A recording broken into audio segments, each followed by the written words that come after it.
OBC नेते लक्ष्मण हाके आणि मराठा आंदोलकांमध्ये सोमवारी संध्याकाळी पुण्यामध्ये जोरदार वाद झाला। कात्रज भागामध्ये लक्ष्मण हाके त्यांच्या मित्राच्या घरामधून जेवण करून बाहेर पडले आणि त्यावेळेला हाकेंनी दारू पिऊन मनोज जरांगे यांच्याबद्दल अपशब्द वापरल्याचा आरोप मराठा आंदोलकांनी केलाय। त्यांनी हाकेंना पोलीस स्टेशनमध्ये आणलं आणि त्यांच्या वैद्यकीय चाचणीची मागणी केली। हे प्रकरण कोंढवा पोलीस स्टेशनला पोहोचलं, जिथे हाकेंच्या तक्रारीवरून त्यांना धक्काबुक्की करणाऱ्या 20 ते 25 तरुणांवरती गुन्हा दाखल झालाय।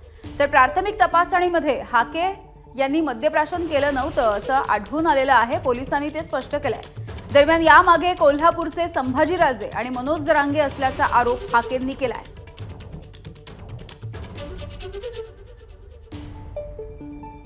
या पाठीमागे कोल्हापूरचा एक नेता, कोण तो नेता, काय नाव सांगा? संभाजी भोसले।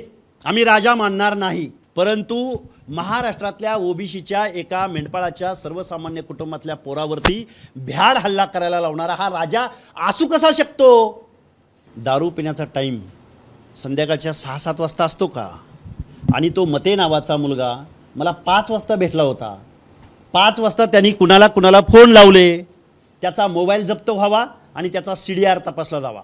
वैयक्तिक जीवनात मी सांगितलं, मी कोणाच्या वैयक्तिक आयुष्यात जीवनात कधीच पडत नाही, वैयक्तिक आयुष्यात कधीच पडत नाही। ते संस्कारच आमच्या मराठ्यांवरती नाही आहेत। दुसरा एक विषय असा, कारण मी काय ते वारे याला म्हणतात आंदोलन अशातला मी नाही आहे। आम्ही आमच्यावरती असे संस्कार कोणी अडचणीत सापडला ना, जास्त अडचणीत आणायचं नाही।